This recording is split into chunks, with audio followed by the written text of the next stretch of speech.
Everybody, welcome everybody. This is EduSpots Ignite Talk, and our topic today is the art of self-sustainability. And we have Akwasi McLaren here. But first of all, I'll tell us about EduSpots in case you don't already know. EduSpots is a community-led, an NGO or a charity that is registered in Ghana and in the UK. And what EduSpots does is connects, trains, and equips volunteers in communities around Ghana and in Kenya. So we have 50 education spaces called spots in each of these communities. And these communities, the spots in these communities are fully community-led. So they're led by volunteers, teachers, students from the communities. And what they do is they run different education strands or education programs with students, some in STEM, some in literacy, some in early years, and also female empowerment as well. And so one of the things that we do is we host Ignite Talks, and we invite volunteers to these talks. We invite staff members as well and other stakeholders who are interested in developing learners in communities in Ghana and in Kenya and Africa as a whole, or who are generally interested in community development as a whole. And these Ignite Talks are free for everyone to attend. And we hold them by twice a month, most times. So this is one of those Ignite Talks. And so we have Akwasi McLaren here. So I'll just do a little introduction and tell us about Akwasi before we go into the topic for today. So who is Akwasi McLaren? Akwasi embodies a mission of harmonizing comfort with sustainability, striving to cultivate a regenerative world. His expertise spans sustainable construction, tropical living, and mentoring youth. Akwasi has a dual degree in environmental studies and architecture from the University of Waterloo in Canada. His thesis focused on low-cost construction in Ghana, foreshadowed his life's work. Since 2003, Akwasi has immersed himself in Ghana, blending into its culture and tourism. In 2009, he founded Escape 3 Points, an ecotourism haven exemplifying sustainability. Crafted from local materials powered by solar energy, it features a permaculture farm, yoga spaces, and remote work areas. Akwasi's journey from Canadian farmlands to Ghana's shores underscores his commitment to regenerative harmony, and his life illuminates the way towards a balanced future where humanity coexists sustainably with nature. Everyone, please welcome Akwasi to our Ignite Talk. So I'll start by asking Akwasi about so let's hear from him, his own journey into championing regenerative living, first of all. Okay. Well, thank you for the introduction, Farida. I guess I really like to kind of start off with the fact that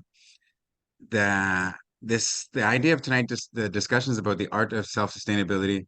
The first thing actually I do want to do is actually kind of correct a little bit on the fact that we're talking about self-sustainability. The reason why I say this is that I was realizing that when we're discussing about self-sustainability, it's not just a question of sustainability for ourselves. The idea of sustainability actually has more to do with the fact of sustainability on a whole, which includes the interdependence of other people, and the fact that we are social beings and we do need to have, we all need to help each other to actually create like a proper long-term sustainability. But the self part, I think, is important in the sense about looking at the fact that we each have our own responsibilities in looking and working on achieving that. So I think what we could do, we could just started looking at some of the questions that were first asked about what is sustainability. Okay. So we had some questions, first of all, to start with. First, what is sustainability? Well, the question started with what's self-sustainability before we go into sustainability itself.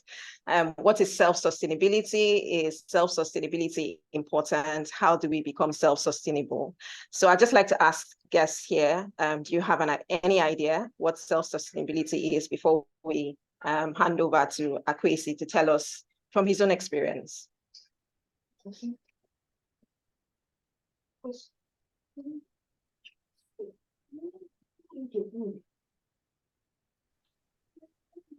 Okay, so I would try to define self-sustainability as kind of coming up with having a sort of personal system to ensure that the activities that you're doing now and your goals are things that can be sustained over time, rather than things that will be short-lived and not sustained over time, if that makes sense. So I guess in that it's sort of understanding, God, this is quite hard. It's understanding how your actions as well in that sort of interrelate with others and the environment around you, because I don't think you can disconnect self-sustainability of the self from the environment that you're around and the other people that you're around.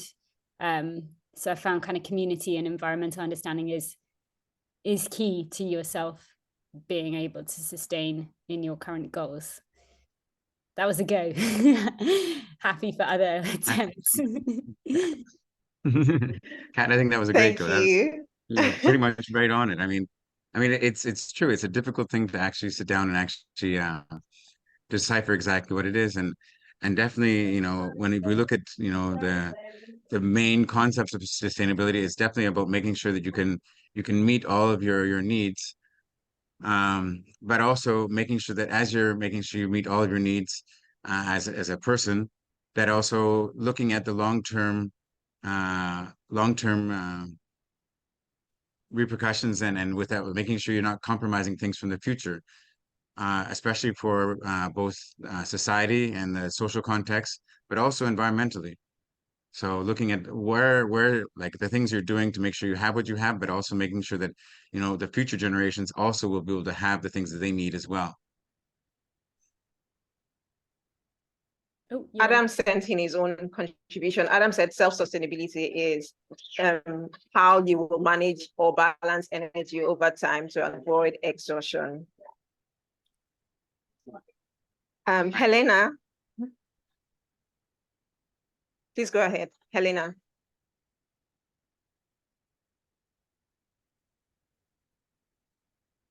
Just unmute yourself. Sorry, it wasn't a hands up. We just wanted to. Okay. Oh, yeah. Okay, that's fine then. Okay, so Akwasi, over to you now. Do we, from based on what Kat has said, and then what do we think that self-sustainability is important, and how do we become self-sustainable? So when it comes to self-sustainability and its importance, definitely for me, looking at the current conditions here in Ghana, especially for the rural communities, making sure that you're able to have use all the resources that you have at hand, making sure that there's always a constant flow of making sure we're using those resources for livelihoods, protecting the local natural resources, and making sure that there also can be constant economic gains coming into the community. So without these kind of things, then also communities can also lose some of their resources, including some of their youth and things like this. So it's really important to be looking more about how you can actually continue to use what you have without losing all those resources, and then also be able to draw upon that same strength to make sure that more resources are coming to the same area. Okay, thank you. Okay, and so to further rephrase the word or the self-sustainability, if we remove the word self from it and just talk about sustainability as a whole, what will be the impact, or what will that be a better way to define sustainability, or will that be more, are we thinking more holistically when we take out the self from self-sustainability? Definitely, I would say yes, that's true. I mean, that's the thing, is that many times even in my own journey, when I came to to begin building Escape, I was looking more about the idea in my mind, thinking, okay, I want to be self-sustainable, making sure that I don't have to rely on so many resources coming from outside, knowing that I'm on a remote site and these kind of things. So after I realized through the whole journey that it's not only a question of thinking that you should cut yourself off from all the things that are outside. Of course, trying to see how you can gain as many of those resources from the local area so that you don't have to be bringing things from afar with added expenses and these kind of things. And that's where I guess what I was saying before about the idea about true sustainability is not only just about being self-sustainable. It actually includes the community and those who are around you. And that if everyone is of the same mindset, it helps to build a stronger community and actually a much stronger sustainability in the area. Okay. So can you give us some examples of how you've dealt with creating sustainability on in your own life, on your side, for instance? So I mentioned earlier that Akwasi founded an eco lodge, or you said it's more than an eco lodge, and it's a I don't want to use the word self-sustainable. It's a lodge that is demonstrates sustainability, right? Am I correct in saying that? Yeah. So can you give us examples of how you've dealt with? So you decided I want to live sustainably and involve everyone in the community. How you dealt with creating that in your own site, which is Escape 3 points. Yeah. Well, I guess right from the very beginning, we first came in and we started with the site where there was not, we had to clear the land, begin clearing the site, and start to identify what were the local resources that were on hand that we could be able to use for doing different things, like, say, for example, providing just basic needs of, shelter, food, even energy. So through that whole process, we came up with a lot of different ideas and knowledge that we brought from outside. But what we found is actually, even though you have a lot of different knowledge and ideas from before, once you arrive, you actually start to realize that you have to spend a lot of time in observation to really understand the situation and the environment that you're in. So a couple of examples of what happened to us after we arrived here. We decided we were going to build a beach bar that would be a 2-story earth block construction. We wanted to use the earth blocks because we could get the laterite locally and build a very strong structure. And we were assured that where we chose for location would be very safe, no problems. So we began the construction, actually built the foundations, and then we had the ocean actually came up and actually went past the whole foundations and the construction. At which point we realized that, oh, okay, well, it's not as safe as everybody thought it could be. So then we had to reassess what we were going to do with that space. So later on, we built a beach bar, made it more sustainable building that was easier to build and that could resist the sea if we had this kind of condition come again. So one thing that I did realize was that it's important even though you have these great ideas, but you need to also take time, and especially dealing with nature and the elements, there's a lot of unknowns that can happen. I mean, the same when it came to planting different things on site. You can think that, you can plant a tree or flowers anywhere, and for a little while, everything's going well.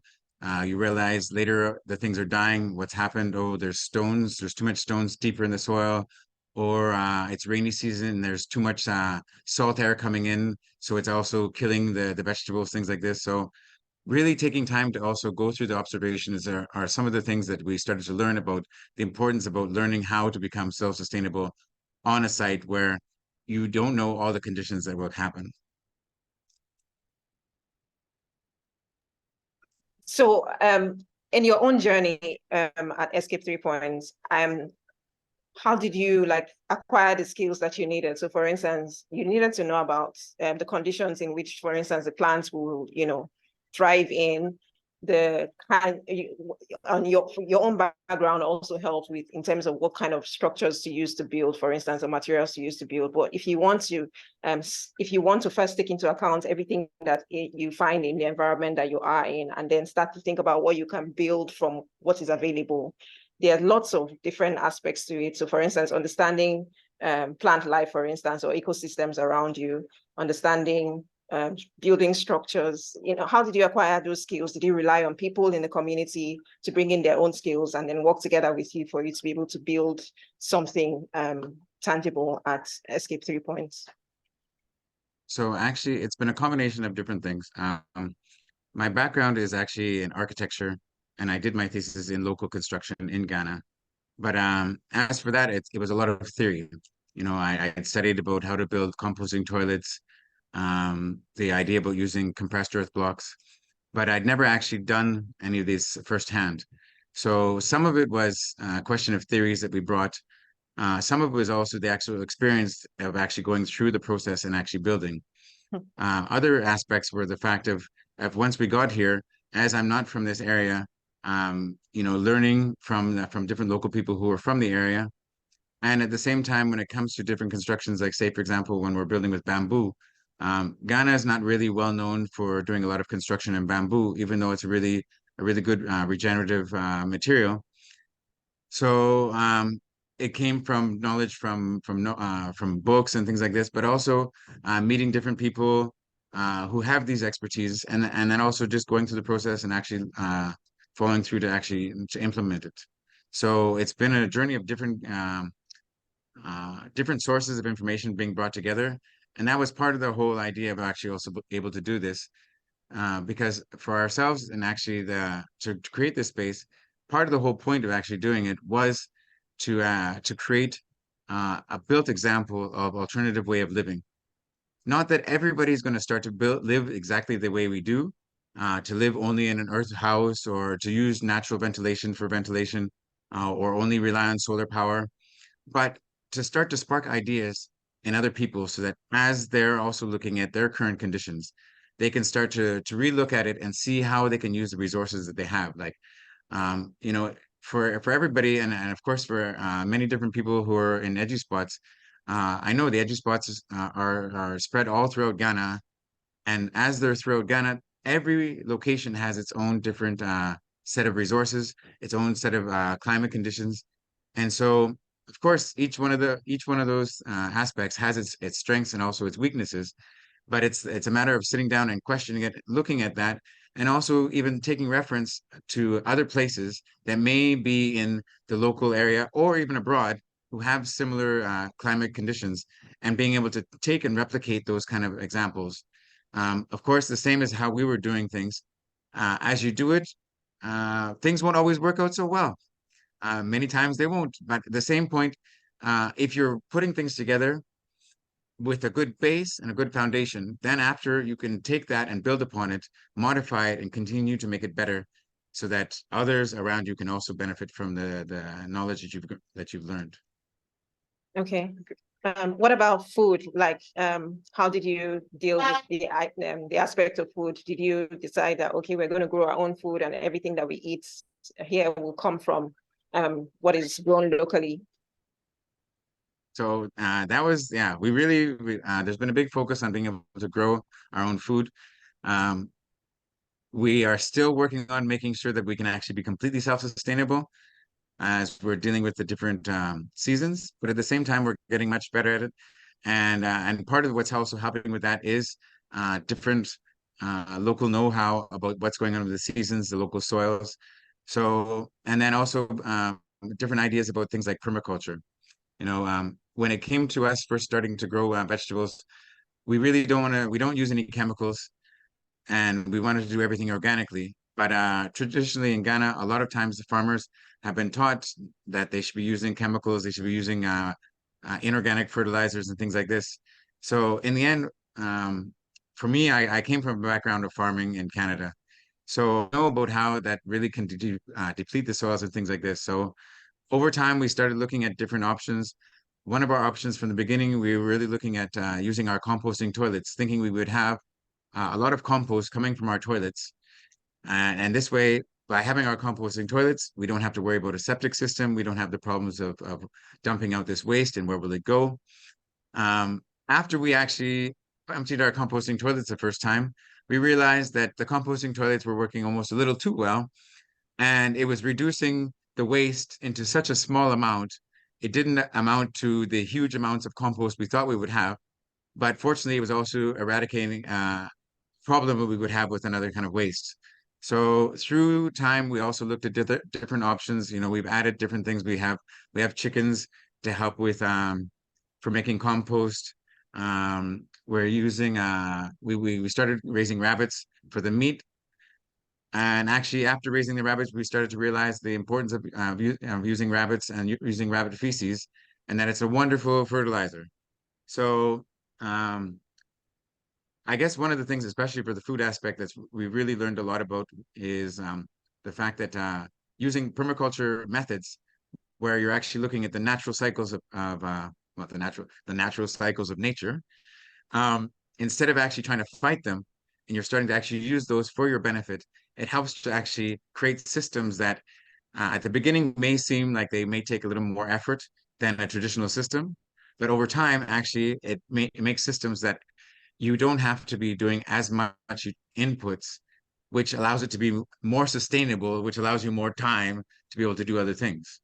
So, so for the food aspect, this is one of the whole things as well. I mean, even for food, you know, since the beginning, of course, we're on the beach, so we have access to fish and seafood from the local fishermen. So always we made a very heavy point of making sure that we're always buying locally, any additional vegetables we can get, and especially fish and seafood. And moments, for example, like say during the COVID, where you know, the tourism business was very slow. There was a lot of questions about what was the future. We made a point of making sure that, you know, we were still just buying locally to make sure that those natural systems were also working, so that this way it would help, like it would keep the strength, it would keep strong ties with the community. And also, we also knew that all the time we were also having access to fresh foods. So Wow, I can't help. I noticed that for food, there's a link between, like, everything is linked to each other and to one another. And then what about energy in terms of generating energy at the lodge? well, for energy, in fact, when we first arrived, Cape Three Points Village didn't actually have any electricity, so neither did we. So we began with just some simple like solar lanterns, thinking that this would be the way forward for how we were going to be building. Realizing some of the shortcomings, we realized we had to start to change our systems. And of course, at the same as we didn't have any electricity, we also didn't have refrigeration. So step by step, we started to add different things. You know, at one point in Ghana, there was access to gas fridges. We continued to upgrade our solar step by step, and it's the same when you have no when you don't have like some of the basic infrastructure at the beginning. The moment that you start to have some of these things, you really appreciate it, and then you start to realize the little amounts that you can actually get can actually take you a lot farther. Um, as I have different experiences when it comes to people developing solar systems for people. And a lot of times we look at the ideal system and say, oh, well, you know, I want to have my television, and I want to have my fridge, and I want to have 15 lights, and I want to have all these, and use my iron and things like this. And then when the estimate comes in for the solar system, it becomes extremely expensive. So it's difficult for people to actually have. For us, in our sense, we didn't have the same luxuries to say, okay, we want to have everything. And we actually took it step by step to just continue to build our system, starting with things like lighting, eventually adding fridges and things like this, and slowly adding upon it as we could, and step by step adding different components to the system. And so when you're able to do these kind of things, it also helps to make sure that you can have a solid system. For me, I always loved the fact that in Ghana, traditionally, nobody would ever get a loan to be able to build a house.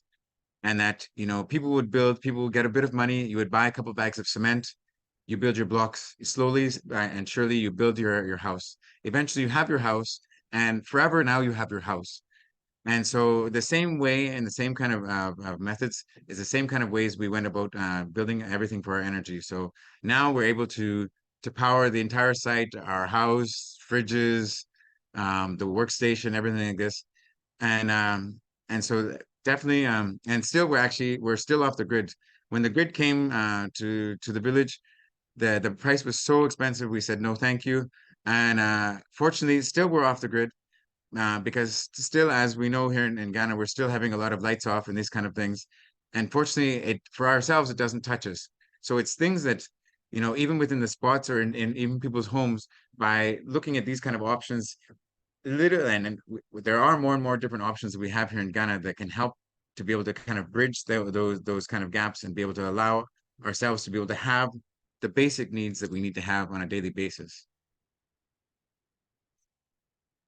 So I'm just going to quickly link this to EduSpots. So in our spots, we have different education strands. So there's EcoSTEM, which is the STEM. Sorry, Kennedy, once I'm done with this question, then you can ask your question. So there's EcoSTEM, there's also EduKids for early years, and there's also Ignite Girls. So for EcoSTEM, they use materials that are available locally and that can be recycled to create things out of them. So for instance, using like used bottles to make a tabletop or something. And then for early years, maybe using local materials you can find locally to design an NES corner, say making mats with recycled paper or old fabric. Or for Ignite Girls, one thing that they did last month was making reusable sanitary pads, for instance. So they use all these materials that are available locally. So I just want us to kind of bring it back to EduSpots, like why is it important and how, like what are your hacks for being able to introduce people, especially young children now who are curious, to be more inclined towards looking around us to find things that are available to create, useful things out of them. Well, I think that for me, just the idea of sustainability, for myself, it's an idea and a concept that just makes sense to me. As I grew up on the farm, and even my grandmother would always say, everything should be used at least twice. So the idea that, that we have so many different resources at hand that many times we can look past that and think that we need to have something a bit bigger and shinier. That especially for the kids, I mean, right now, what's been really nice, especially with some of the EcoSTEM projects, is the idea of taking, plastic bottles and recycling them and this kind of thing, so that you can actually take and transform something that would be known as trash into something that's quite valuable, or a learning utensil and this kind of thing. And that if we're able to do that on all levels of our life, it helps us to be able to be in a better position. For example, as we know in Ghana, we have a lot of issues with inflation. And so, for example, for ourselves, for our chickens or our catfish, we're buying feed. All farmers right now have a lot of problems when it comes to buying feed. So eggs are expensive and this kind of thing. So looking at alternative methods about how you can actually be able to feed the animals, like using black soldier flies and things like this, or things that we're doing. And at the same time, some of this knowledge is actually is held within some of our elders, that, the way that they would do things before, like now it's almost like we have an instruction sheet of how we should do things.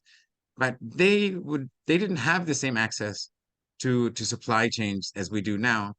And so they would make do, and they would know the different ways to do things with what they had at hand. So I think that for myself, just like, I mean, even for example, like when it came to during the COVID, it was really a moment where the whole world was in a lot of panic because who knows how we're going to make sure we have food. And even when they were saying they're going to shut down Accra, everyone was afraid. Oh no, everyone's running to the villages. But at the end of the day, when everybody was flocking to the villages, this was one of the best things everybody could do, because in the village, you have everything. You have, like, people have been living for generations and they have that knowledge. They know about where to get the local medicines if you can't get a chance to go to the pharmacy. They know where to get water. They know their farms are full of food. So I think that a lot of these solutions are just right in front of our eyes, but a lot of times we don't realize it. And sometimes it's good for us to kind of look in another direction for a second and then look back again and realize that we actually do have the answers that are there already. Kennedy has a question. Please go ahead, Kennedy. Thank you, Frida. Akwasi, I have been wondering, I have two questions. The first one has got to do with longevity in terms of the use of local materials for construction, for instance. So on one leg, it does seem to mean that there are certain things that are very important for the purpose of sustainability. For instance, solar versus hydro, or solar versus any other alternative source of power. However, it might be expensive or beyond the affordability limit for people that live in rural areas. So that's one. The other one has got to do with, I feel sometimes people have issues with sustainability or longevity in terms of the use of local materials for construction. I don't know what your take is on that. Well, I'm so glad you asked that question, Kennedy. So, I studied architecture, and even for myself, when I came to start building my mother built her place here in Ghana before, and I said, Mom, you need to build everything with earth. And she said, no, there's no way. You want to build your own place, you build it with earth. I built my first place with earth here, and then she looked at it and she said, no, wow, that's beautiful. And I think that part of the problem when it comes to some of the local materials is that we have different, like, negative stigmas about these kind of materials. And also, when it comes to some of the details about actually building with them, if we don't do the details well, yes, we will not make buildings that are strong and that can last the test of time. When we were building here, for example, I was building some of my initial structures, we were building with reject timber. And so we'd have a hardwood frame for the walls and the floors and things like this. And then we would infill it with raffia. Now, raffia, as we know, is not the strongest material. And the same, nobody could really tell me how long the raffia would last. So I said, well, unless we try it, then we'll see. Let me tell you that some of the raffia that we have here on site, we never had to change. Some of it, when it's not protected from the elements, definitely we had to change it. But fortunately, we had that strong base and foundation of having the hardwood framing. So the structure itself is still strong. So we just had to change things. The same, we did different experiments with using split bamboo roofing and things like this, which a lot of times, like, especially coming from outside, aesthetically pleasing, we say, well, it's very beautiful, but it's not, it doesn't last that long. It can leak and things like this. So after trying to do some of these things, we also would look and see about, okay, what things should we continue to use, and what things can we just reject, or what things do we use just on a temporary basis? Because the same, I didn't have access to a lot of cash, so I used what I had. But at the same time, I said, no, you know what? I'll use this right now, and then if in a little while I have to change it, by that time I know I should have a little extra money, so this way I can change the roof, or I can change this, or I can change that.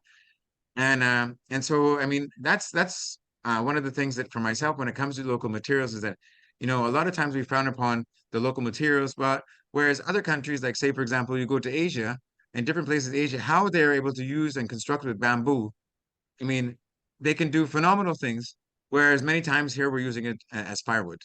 So now, I mean, when I first started, we didn't have the same access to the internet and things like this. Now, with all the access to the information that we have in the world, really it helps, so that for myself, I think it's really important that as people are trying to and delve on this kind of thing, it's important to do your research, look and see what's possible, and also plan forward and say, okay, what is the most important things? Like, if for example, you're building an earth building, in Europe, they have earth buildings, they've lasted hundreds of years.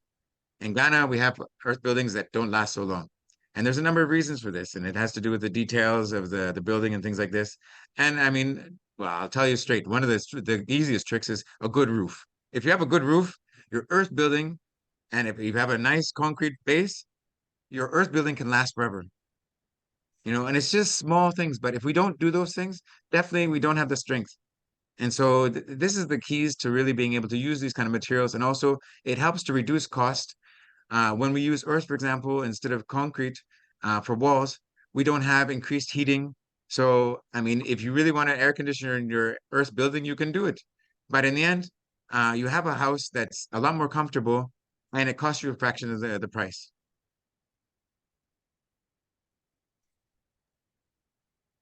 Okay, my Yeah, other question had Okay, got go to ahead. do with so you mentioned a risk factor and how you navigated it in that you spoke about when you first built and the ocean rose a little bit, then it covered the foundation, the initial foundation that you dug. In the middle belt in Ghana, the middle and the forest zone in Ghana, what I have seen is an emerging threat of the water bodies being destroyed, the forest zones, sort of like forest reserves, like we typically know them being destroyed because of the change in the law. I am pinpointing specifically that there's an aspect of sustainability or self-sustainability that does not lie in our hands, in that there is a bigger hand in the shape of the government that is sort of like changing certain happenings within our community, and individuals sometimes are rendered helpless in that they just sit or that they, before they realize, you know, people have just moved in, galamseyers are digging everywhere, the water bodies are being destroyed. I don't know if ever your place has experienced any happenings that you couldn't control, or anything that you could share as your personal experience and how you navigated that. You know, you've made a very good point, Kennedy. And the fact is that definitely, even continuously, we also have the same kind of threats where there are things that are out of our hand. You know, it's supposed to be the responsibility of the government and this kind of things.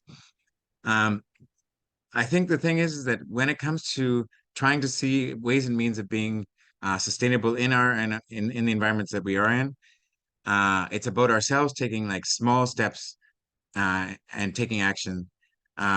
What I really appreciate with the EduSpots especially is the fact that it's a great position to be able to raise educational awareness about the fact that, you know, the short-sightedness of doing galamsey and how it is affecting water bodies, you know, illegal logging, all we like, because, you know, this is definitely a threat that we have throughout Ghana.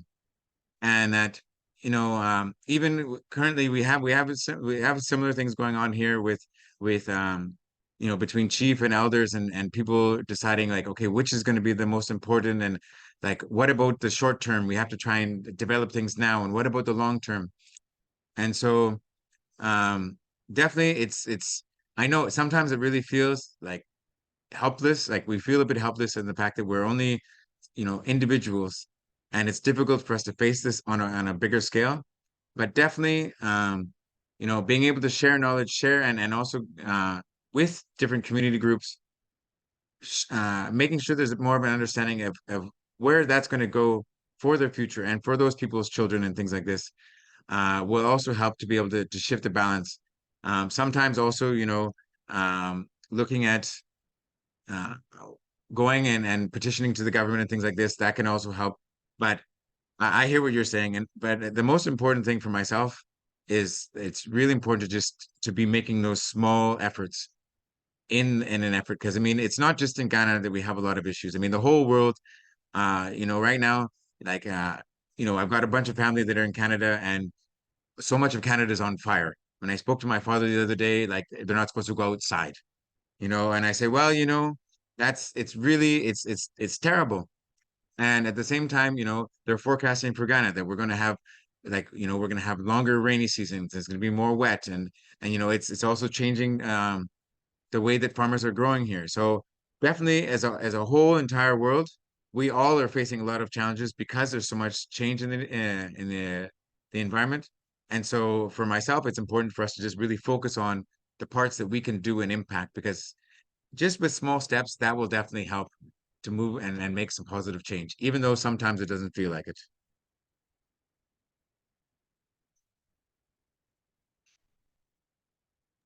Kennedy, are you happy with that? Okay, so for Escape 3 points, what are some of the resources that you found that surprised you, and where can we find hidden resources in our own communities across Ghana and even outside Ghana? For instance, I'm in Lagos. So for ourselves, there was things that, for example, I spent 6 years working in tourism in like here in Ghana before I came to do this. And then through tourism, I started to realize that tourism could actually help with a lot of different alternative incomes for local people. You know, we knew that there was a forest reserve that was here.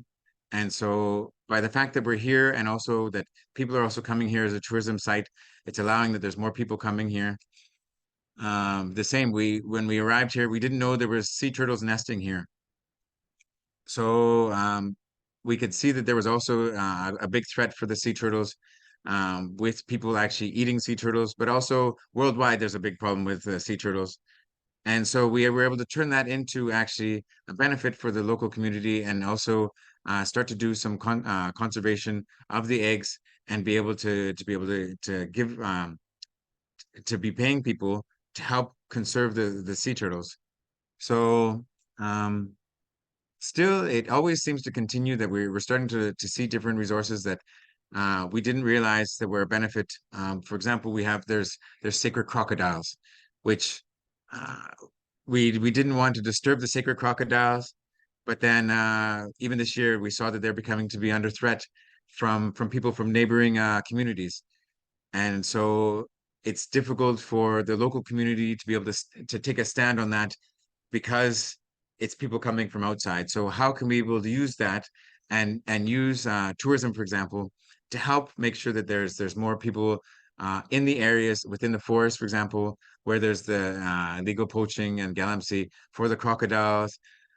So yeah, continuously we see that there's different what do you call it, resources that are around us that we hadn't really planned, and it's a continuing thing. Like we've used the fact that we were actually here, we then started taking things to a new level where we said, okay, well, let's do an eco-awareness festival so that people can come from outside and see what's going on in the local area.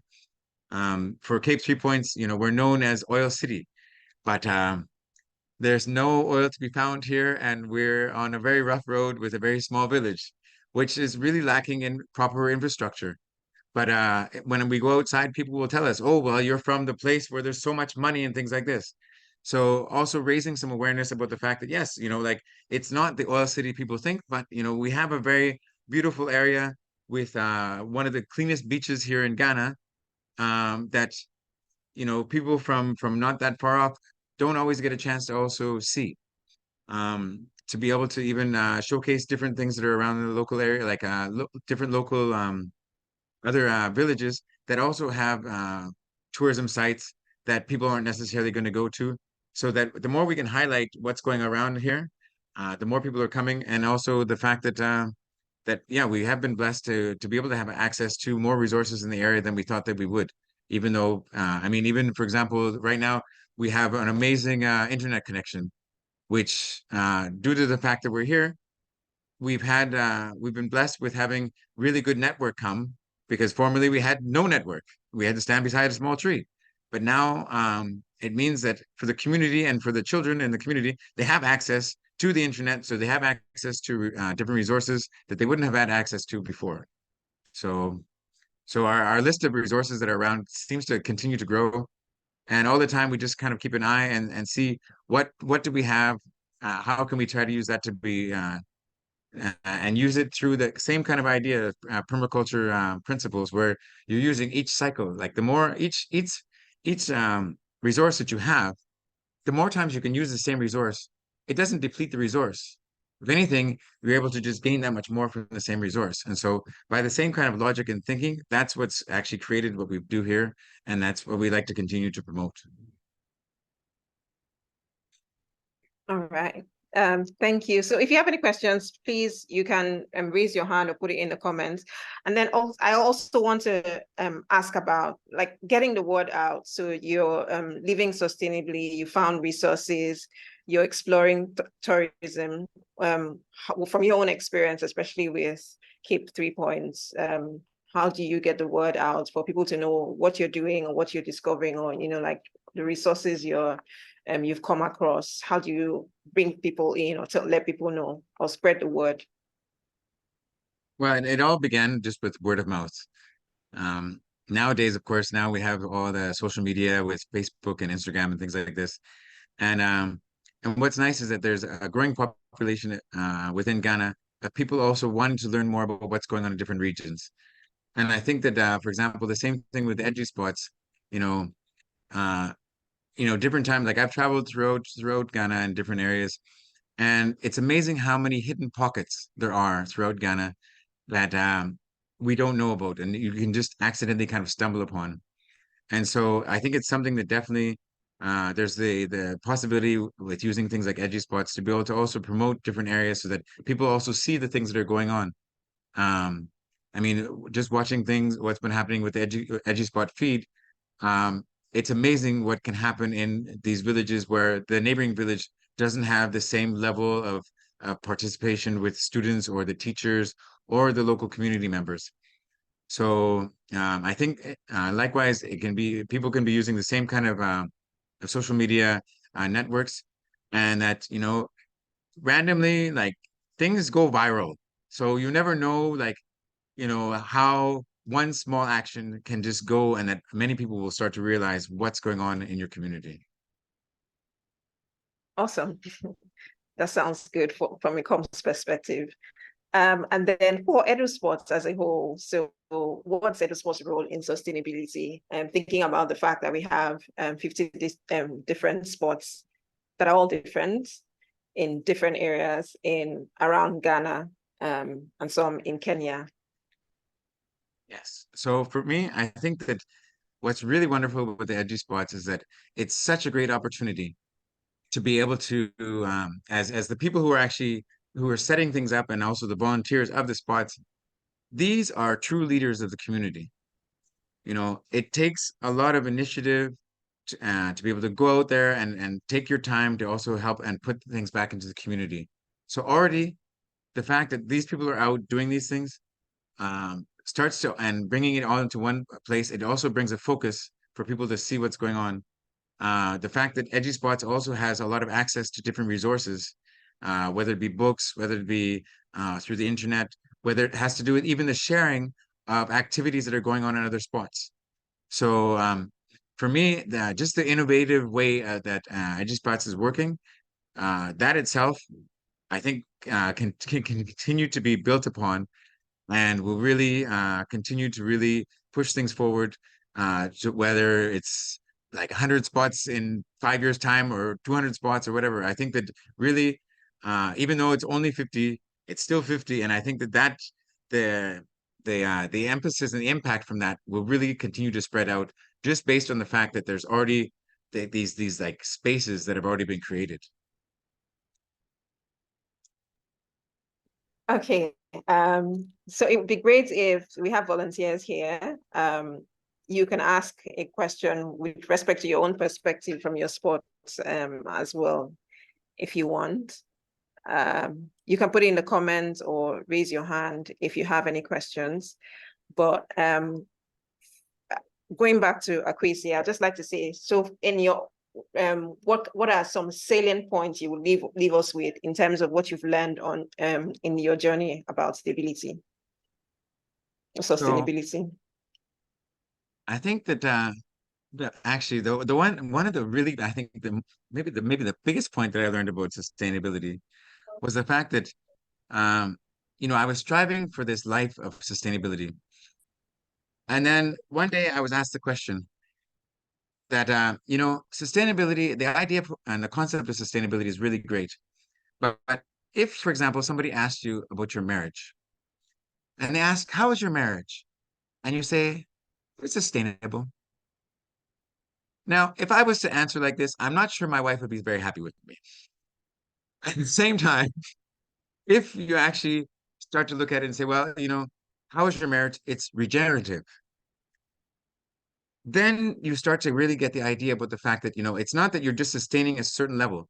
You're actually now you've got a system in place that's actually starting to reinvest back into each other, into what you're doing. And so that actually the ultimate goal, I think, for sustainability is to be able to reach a level of regeneration. So that if you can be properly regenerative, all the things that you have continue to actually create even more than what you have already.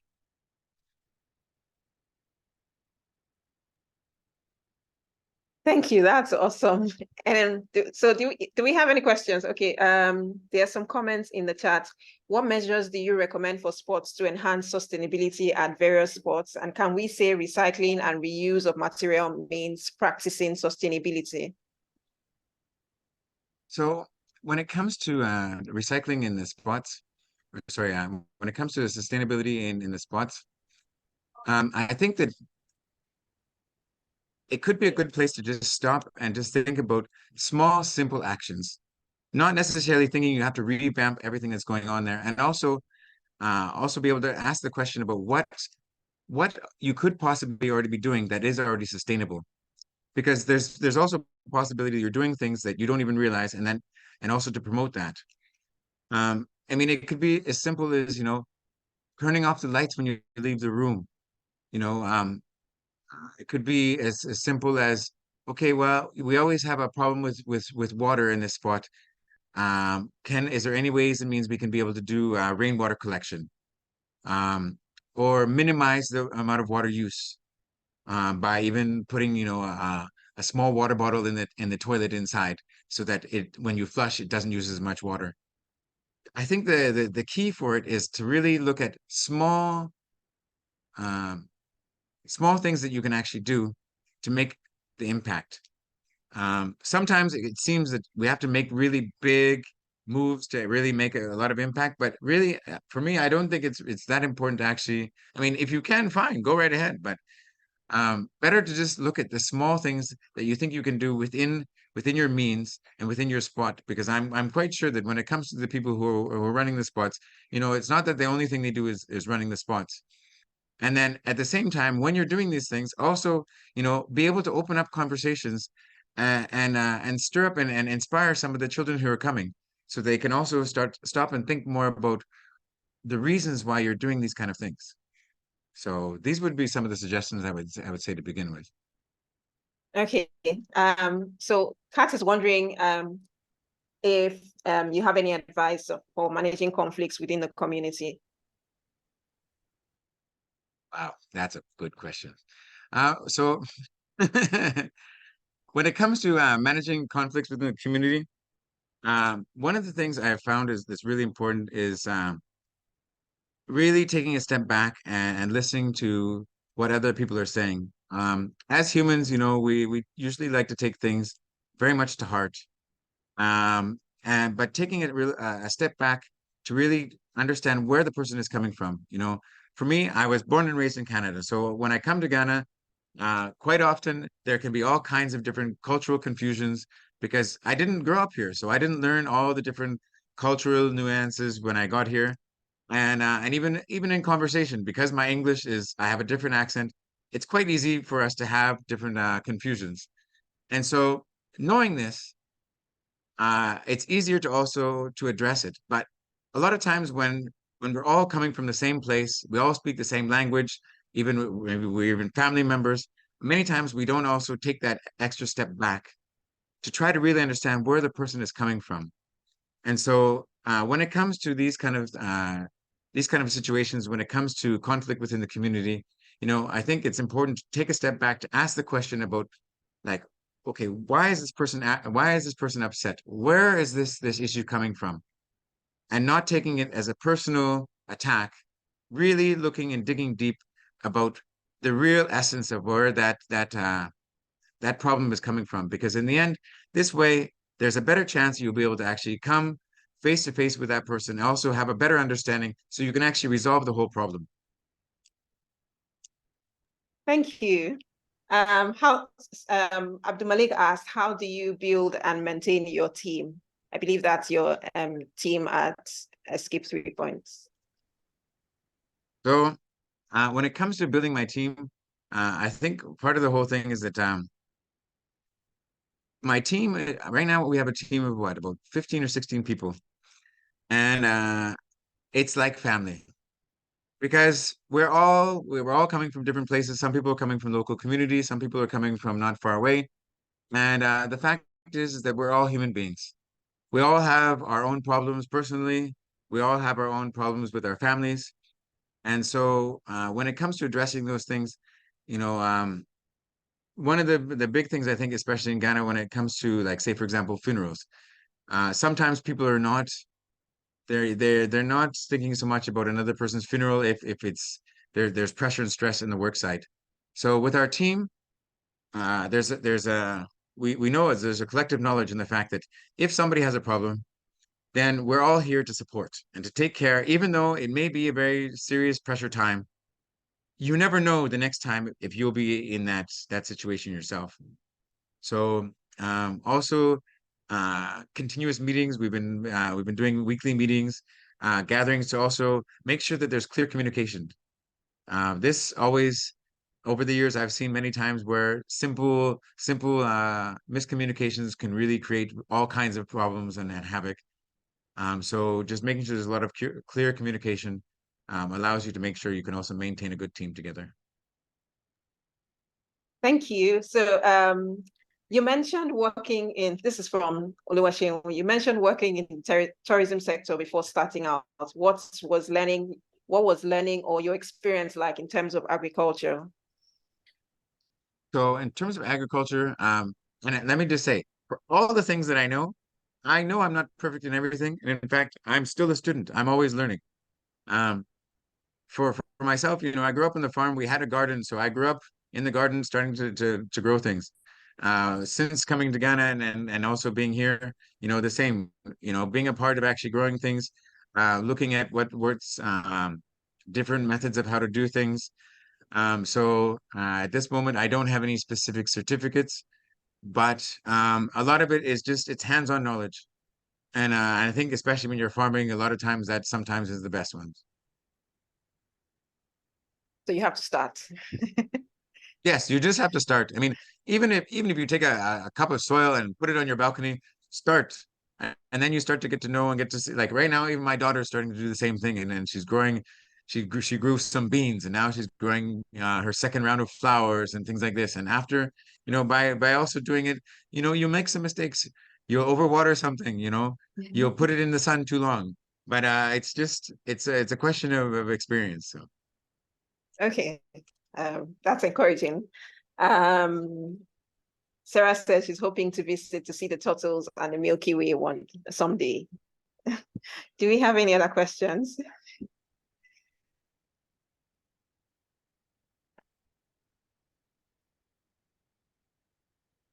Pat, do you have a question?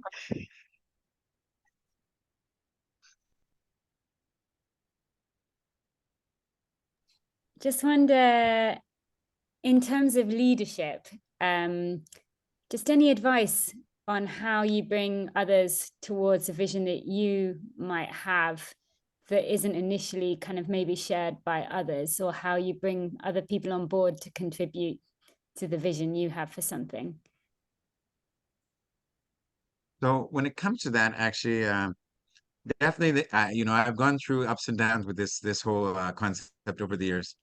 Now I found actually one of the best ways is actually looking collectively at the long-term goals of what we're here to do. And that realizing that, on the short term, sometimes when we're too focused on short-term goals, people can get confused. People aren't necessarily willing to help one another to get to that collective end. But if we actually focus more on the long term, everybody starts to realize that, okay, today I need to put a little extra effort in it. Or today I'm not feeling so well, but it's okay. Tomorrow I'll be able to do it. And that's really started to help really bring our team together. I mean, for the team that I have some of my team members I've had now for what, 14 years.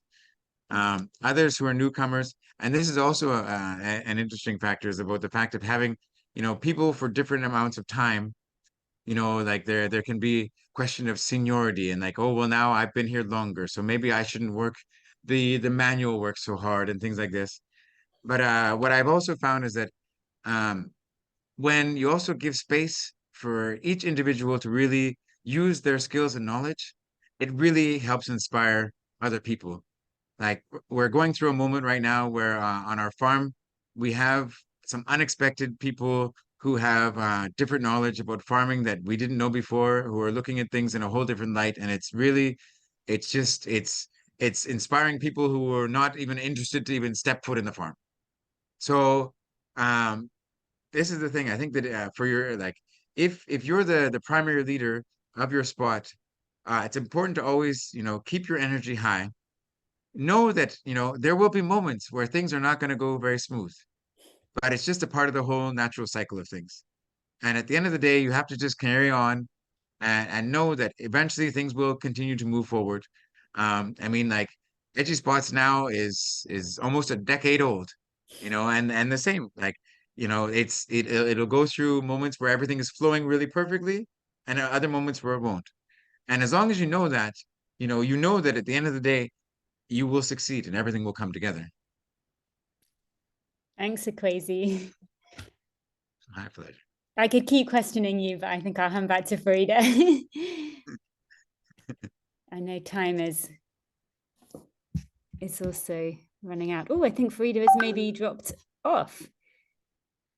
Great, then I will take the opportunity myself, I think, at this point to say a huge thank you to Akwasi. Unless anyone else wants to sneak in a final last question, you've got 5 seconds to either speak or drop something into the chat if you want to have this final last question. Otherwise, I think we will let you enjoy the rest of your evening, Akwasi. So a huge thank you for all the insights you've given tonight across so many different areas of leadership, of community development in different ways, of sustainability, of architecture, of farming, of permaculture, of well-being in so many different fields. And we know that this is just the beginning of your involvement with EduSpots in different ways. So thank you for all your time.